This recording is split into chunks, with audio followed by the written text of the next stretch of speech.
Yo, what's up guys? Bill here, Classic Rock and Metal Review. Welcome to the Talent Room. Let's get to it. This is Super Deluxe Edition and box set update. You're going to need this once a month from me to know what's going on. Yeah, some of you probably already know, but what the heck. I'm already doing the research anyway for myself, so I'm just really passing it along. Talk about some stuff, not everything, but we'll talk about the things that are interesting to me, why, what I'm going to do about it. Also, talk briefly about this bad boy that just came out. Awesome. And I'll tell you how, if you don't already know, I'm going to tell you how I got this for $82 when Amazon's selling it for $139. All right, so that's kind of cool. Yeah, saving 60 bucks. I just went and ordered another box set with the money I saved. So before we get started, if you can like and subscribe, that would be great. You know, last time we chatted here in the music room, it was kind of damp and chilly out, and it was whiskey time. And today, it's beautiful out, and it's still whiskey time. So let me get started here. All right, y'all. Rolling Stones in mono. If you're into the Stones early stuff, I'm not. This only covers 1964 to 69. This is a 16 LP box set that came out a few years back. Sold out pretty quickly from what I remember. Now fetching 600 and up. Rolling Stones in mono. So 16 albums previously released, like I said, now out of print. You can get it brand new right now for 400. Get the pre-order in if you're interested. These kind of things, you know, these limited runs and then they're gone. Not that interesting to me, but I thought some people might be into that. Elvis on tour. This is a great tour film of him. I used to have it 30 some years ago, you know, on VHS and all. And I guess I'm sure that there's a DVD. I don't know if there's a Blu-ray, but now there's a box set coming out that has 6 CDs and the Blu-ray of the film. No additional content on the film, which is a little disappointing. This is a U.S. tour, basically, that covered, the film covered 4 of the cities from the tour. And the film ended up winning Best Documentary at the Golden Globes the next year in '73. Really good, you know, and kind of ahead of its time in a way, because besides all the concert footage, has like him in the hotel room, him in the limo, like just some backstage, behind the scenes stuff too. Great. So the CDs are 3 unreleased shows from '72, April of '72. 1 previously released show, but it's remixed. 2 CDs of rehearsals that are a mixture of released and unreleased stuff. Cheapest I've seen this is US Amazon, $82 as a oh, actually no, this just came out the other day, January 27th. So it's running 82 bucks. Cool stuff there. I'm going to try to get that one. Next up, Pink Floyd. I'm sure you've heard Dark Side of the Moon coming out with a 50th anniversary edition. They kind of had to, right? It is one of the classics of all time. It's not something I listen to like ever, honestly. Way too overplayed for me. If I do anything, I'll look into trying to get the Immersion box set for the same price, because at least there's new material. There's no new material on this new 50th box. It's just a bunch of other mixes. You do get Wembley 74 where they play the entire Dark Side. That's coming out on vinyl in the box. But it's also coming out separately if that's all you want. We're not looking at a release until March 23rd. It's going to run about $250 for you, somewhere between $240 and $280 last I checked. You get a Dolby Atmos mix on one of the discs. 2 CDs, 2 LPs, 2 Blu-rays, 1 DVD. I think the Dolby mix is on the Blu-ray. Not even 100% sure. You do get 2 7-inch singles also, whatever the singles were, I think, in the US. You get the original posters. You get the some new posters. 160-page book. So anyway, that's the deal with that. Not something I'm after. I'm not into Dolby Atmos mixes and all that. I'm not saying they're not awesome. They probably are. You know, just not something I'm like, I need to have. Now, if anything, it's piqued my interest or got me thinking about why don't I've never gotten any of those Immersion box sets. I don't know why. I'm a huge Floyd fan. Luckily, the Wish You Were Here and the Wall are still available at under $140 each, brand new. The Dark Side, on the other hand, is sold out. And that's you're looking at $250 or $300 to get that. So, but at least that had some new material on it. So if I do anything, if I come up with $300 for Dark Side of the Moon, it's going to be to find an original immersion box set. So that's the story with that one.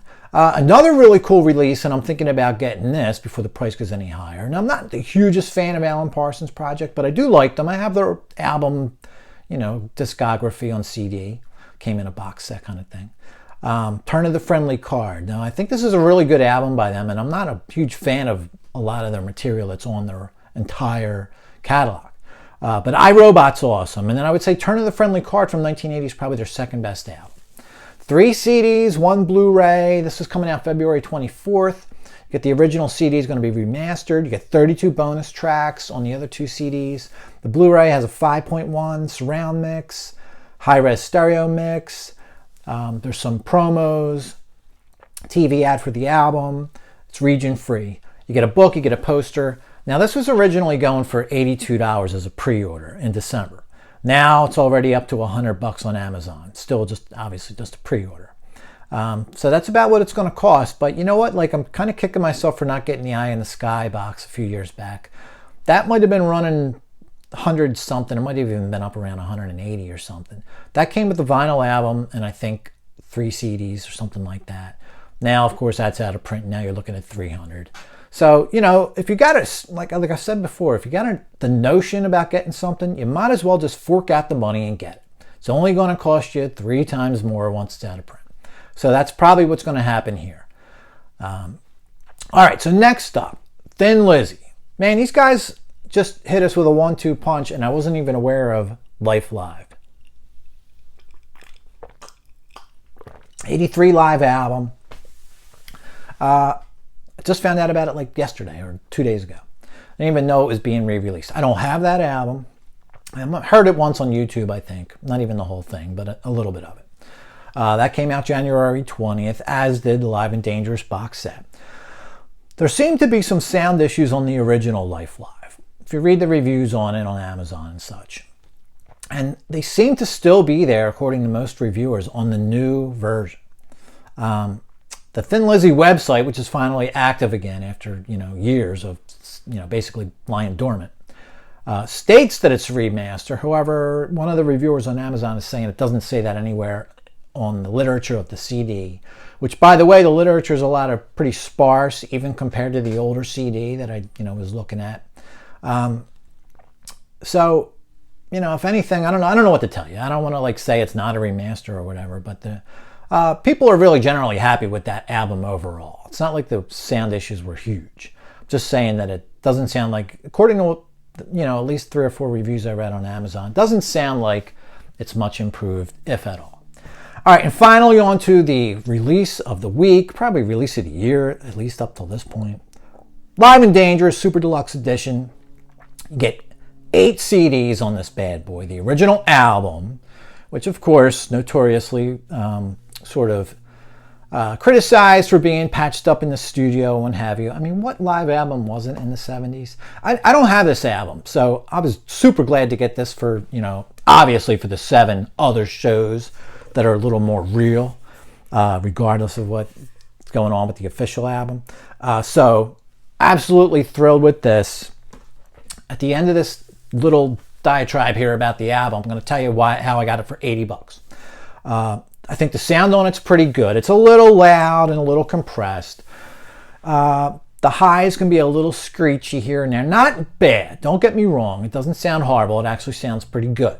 But I do have a couple things to compare it to. Number one, the bootleg of the middle. There's 3 shows from the Hammersmith, back-to-back-to-back nights. I have the 15th of November on this guy. Been showing you this a lot lately. Here it is again.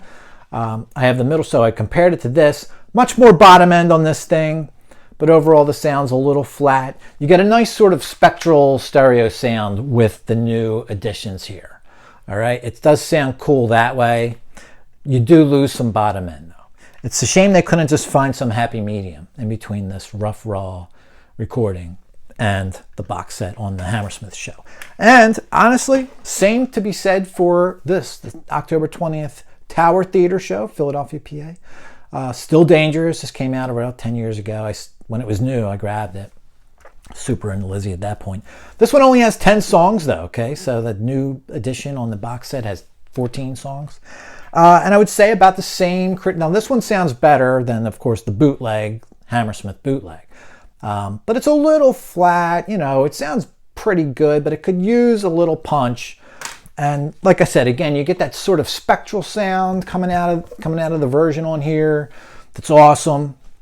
You get a little more, you know, sort of zip from the guitars, which sounds really good too. So I'm not complaining. It sounds a little different. I don't know if it's really better or not. It is louder though, and I guess that means compression and what have you. I have it in my stereo on 2, and it's kind of like, I don't really want it any higher. It's already peaking out. So anyway, this is awesome, man. Grab this. The Hammersmith show, by the way, that I have has one song that's not on here, which is kind of curious. So that's why I say always hold on to your bootlegs. I don't care what comes out. Hold on to your stuff. Anyway, superdeluxeedition.com. Get a pen, get your phone out, pull up the notes, and type this in your phone. A lot of you guys, I'm sure, are already familiar. superdeluxeedition.com. I just found out about them not even a year ago.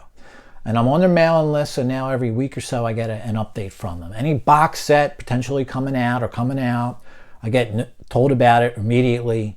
Not only that, once it's available for pre-order or order, whatever's first, there's a list of places to get it from, and you know they're all different prices. When I was checking this out about 3-4 weeks ago, Amazon France had it for, I think the price was like $68, okay? And with the conversion rate, the French franc's almost the same as $1, so it might have been $70. The shipping was going to be $17. All in all, what came out of my bank account was $82. This thing got delivered on the 27th. They actually said it was going to ship on the 27th and take 4 days. It came on the 27th. I can wait a week to save $58. I don't know about you. superdeluxeedition.com. If you're not already in the know, now you are. Check them out. Good stuff there. Awesome stuff there. And that'll do it for this edition, guys. Just going to try to deliver this news to you. I'm already looking it up myself, so I'm just passing it along. All right, if you guys aren't already subscribed, that would be cool. I don't know why. I'm not getting paid for any of this anyway. Still kind of cool. And by the way, comments, believe it or not, they make a difference. They're kind of gearing the content, kind of trying to steer the content towards what you want. As long as it's within the realm of what I want to do anyway, why not do a suggestion or two? All right, guys, that'll do it for now. I got an Eagles game to watch. Niners, you suck. Going down. All right, man. Catch you later.